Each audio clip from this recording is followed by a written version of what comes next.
이 대통령과 여당 대표 직무대행이 주고받은 문자에 새로운 이름이 등장하죠. 강기훈과 함께. 입력창에 쓰다만 이 강기훈이 누구냐는 물음표가 이어졌는데 대통령실은 같은 이름을 가진 사람이 기획비서관실 행정관으로 일하고 있다는 것까지 인정했습니다.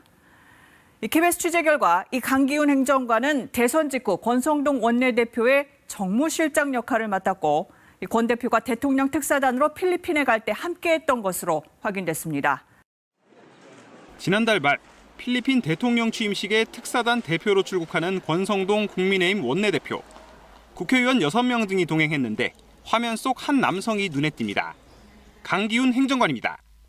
특사단 일원이었던 국민의힘 의원은 국회에서 그 친구 혼자 따라와 열심히 일했다며 의원들의 심부름을 해주는 꾸준 역할을 잘 수행했다고 기억했습니다. 특사단 동행 당시 강 행정관의 직함은 국민의힘 원내대표 정무실장이었습니다. 대선 직후 자신이 대표했던 자유의 새벽당을 탈당하고 4월부터 정무실장으로 활동해왔다고 복수의 여권 관계자들이 밝혔습니다. 자유의 새벽당은 반중 친미와 자국민 우선주의, 시장 우선주의 등을 공약으로 내세워 일각에서 극우 성향 정당이란 평가를 받아왔습니다.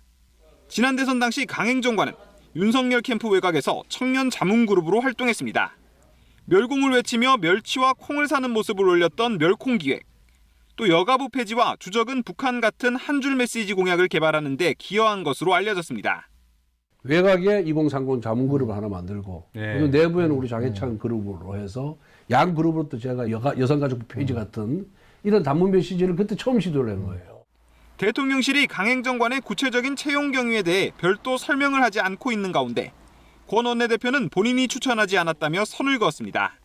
강기훈은 제가 추천한 것이 아니라 대통령실에서 그 능력이나 공로를 인정해서 채용한 것으로 알고 있습니다. 또 권 원내대표는 KBS에 보낸 서면 답변을 통해 정무실장은 묵은 명예직으로 당시 논의할 일이 많아 업무 효율성을 위해 명예직함을 준 것이고 필리핀 동행도 적법한 절차에 따랐다고 설명했습니다.